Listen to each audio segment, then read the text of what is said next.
जय हिंद दोस्तों। डे 1 में हमने डिसाइड किया था पॉलिटी और ज्योग्राफी को इस मंथ में कंप्लीट करना है। तो पॉलिटी के हमने जो टॉपिक्स लिए थे उसमें थे राष्ट्रपति, उपराष्ट्रपति, प्राइम मिनिस्टर और केंद्रीय मंत्रिपरिषद। आई होप आपने आज ये कंप्लीट कर लिया होगा। मेरे को ये कंप्लीट करने में 7 to 8 आवर्स लगे। मैंने कुछ पहले पढ़ा हुआ था, उसके बाद मैंने कुछ मैपिंग भी ट्राई की है। तो राष्ट्रपति में जब आपने कंप्लीट किया होगा तो नोट्स नहीं बनाने थे, ओवरऑल आपको एक स्टडी करनी थी लक्ष्मीकांत की बुक से।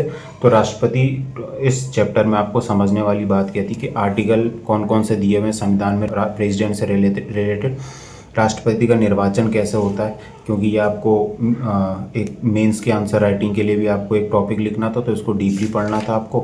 क्वालिफिकेशंस क्या होती हैं, राष्ट्रपति ओथ कैसे लेता है, कौन दिलवाता है, वरिष्ठतम न्यायाधीश ओथ दिलवाता है वो, और क्या शर्तें होती हैं, पद कितना कार्यकाल होता है राष्ट्रपति का, अगर राष्ट्रपति को हटाना तो महाभियोग कैसे लगाया जाता है, अगर इन एनी केस की राष्ट्रपति का पद रिक्त हो जाता है तो उस कंडीशन में हमारे पास संविधान में क्या उपलब्धियां, वो सब चीज़ें हमें पढ़नी थी।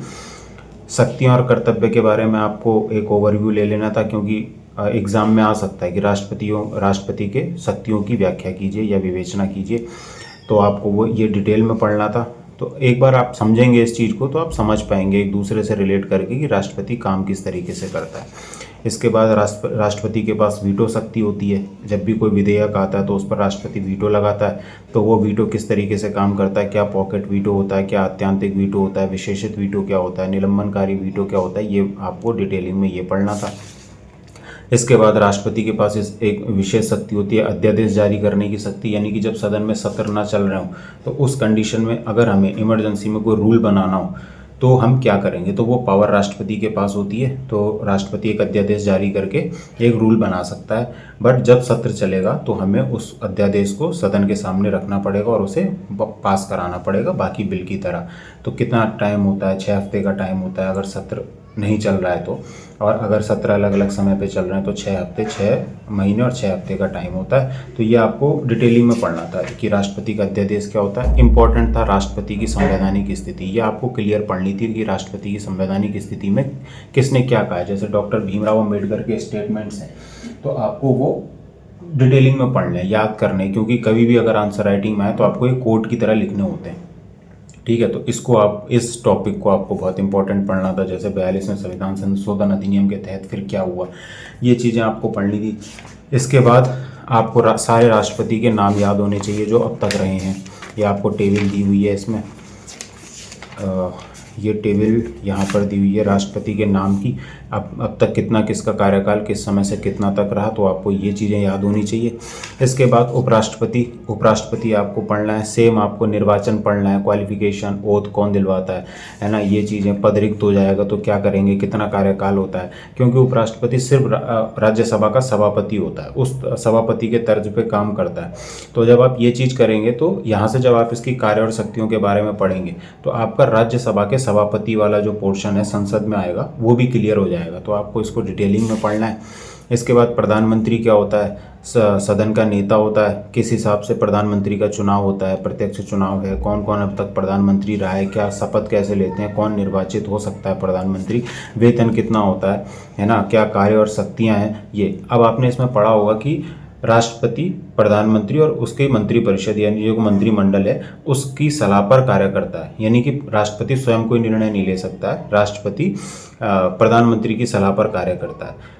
तो प्रधानमंत्री की सलाह पर कार्य करता है, तो राष्ट्रपति और प्रधानमंत्री जो कार्य होते हैं उनके बीच में जो संबंध है वो आर्टिकल्स क्या कहते हैं, आर्टिकल 74, 75, 78, ये आर्टिकल्स आपको याद रखने, और ये कुछ नाम आपको याद रखने जो मुख्यमंत्री थे और बाद में प्रधानमंत्री भी बने। किस तरीके से केंद्रीय मंत्रिपरिषद कार्य करती है, जो अलग अलग मंत्रालय होते हैं उनके हेड बनाए जाते हैं, उनको ही मंत्री कहा जाता है, कैबिनेट के मिनिस्टर्स होते हैं। करंटली अगर हम इस चीज़ को देखें तो 35 कैबिनेट मिनिस्ट्रीज़ हैं, 35 कैबिनेट मिनिस्टर हैं, उनके अंडर में अलग अलग मिनिस्ट्रीज़ आती हैं, और उनके सहायक के तौर पे 41 मिनिस्टर ऑफ स्टेट हैं। ये आप गूगल से सर्च कर सकते हैं। तो जो एक्स्ट्रा आपको करंट से रिलेट करने के लिए जो चीज़ें रिक्वायरमेंट होती हैं वो आप गूगल से सर्च करेंगे, बाकी आपको लक्ष्मीकांत में दिया हुआ है। डे 2 की जो आज हमें स्ट्रेटजी जो हमें कंप्लीट करना है, आज के हमारा टॉपिक रहेगा संसद।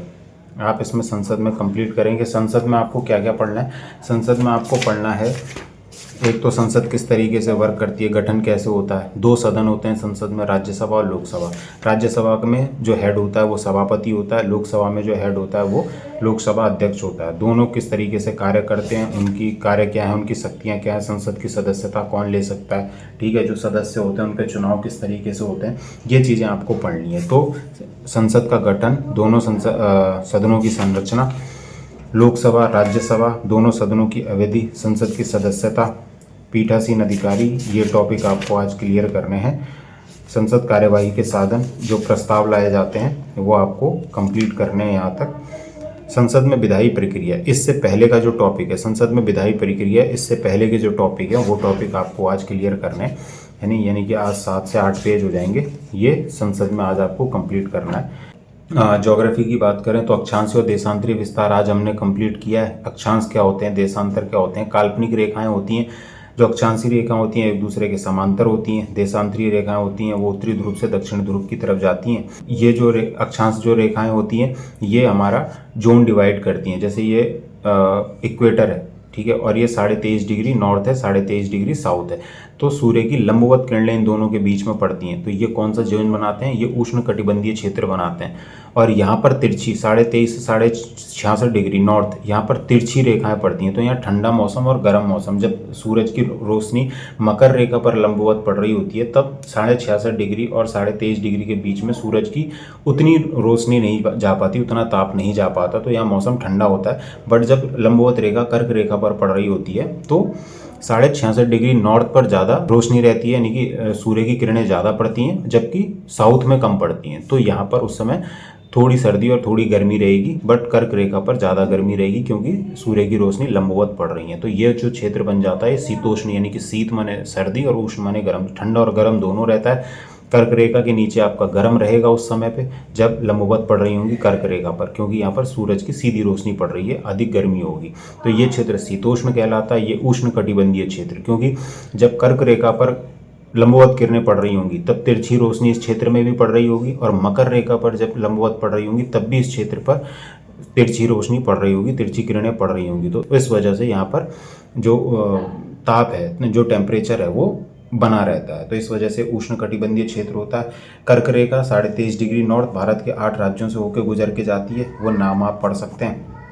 उसके बाद जो कर्क रेखा है वो भारत में टेम्परेट और ट्रॉपिकल जोन का डिवाइडेशन करती है, मतलब 2 भाग में बांटती है। ऊपर का क्षेत्र, कर्क रेखा से ऊपर के क्षेत्र शीतोष्ण कटिबंधीय, नीचे के उष्ण कटिबंधीय। तो ये चीज़ें आ जाती हैं। और इसके अलावा भारत की मानक समय रेखा, यानी कि जब आप देशांतरीय रेखाओं के बारे में पढ़ेंगे तो ग्रीनविच लाइन होती है जो 0 डिग्री पे, वो समय का निर्धारण करती है किसी भी स्थान पर। भारत में जो समय का निर्धारण किया जाता है वो 22.5 ईस्ट की देशांतरीय रेखा से किया जाता है। और जो ये मानक समय रेखा है भारत के 5 राज्यों से होकर गुजरती है, उत्तर प्रदेश, छत्तीसगढ़, मध्य प्रदेश, उड़ीसा, आंध्र प्रदेश। उत्तर प्रदेश की बात करें तो ये नैनी, मिर्जापुर के नैनी से होकर गुजरती है। तो ये भारत की मानक समय रेखा है, ठीक है। तो ये छोटे छोटे पॉइंट थे, एग्जाम में मतलब डायरेक्ट आपसे अक्षांश और देशांतर के से क्वेश्चन आ सकते हैं, बट इससे कोई बहुत ज़्यादा इसको वो नहीं डीपली नहीं करना है। बट जब आप ये पढ़ेंगे, जैसे आप क्षेत्र के बारे में पढ़ रहे हैं, शीतोष्ण कटिबंधीय क्षेत्र, तो आपको पता चल रहा है कि यहाँ पर टेम्परेचर ज़्यादा है।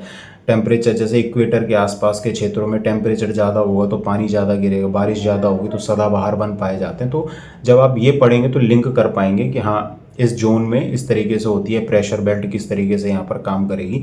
तो आगे की ज्योग्राफी को समझने के लिए बहुत इंपॉर्टेंट चीज़ है, तो इसको भी आपको डीपली पढ़ना है, ये सारी चीज़ें। और आज का जो हमारा टॉपिक था कि हम एक आंसर राइटिंग करेंगे, तो वो आंसर राइटिंग ये है, भारत के राष्ट्रपति के निर्वाचन की प्रक्रिया का वर्णन कीजिए।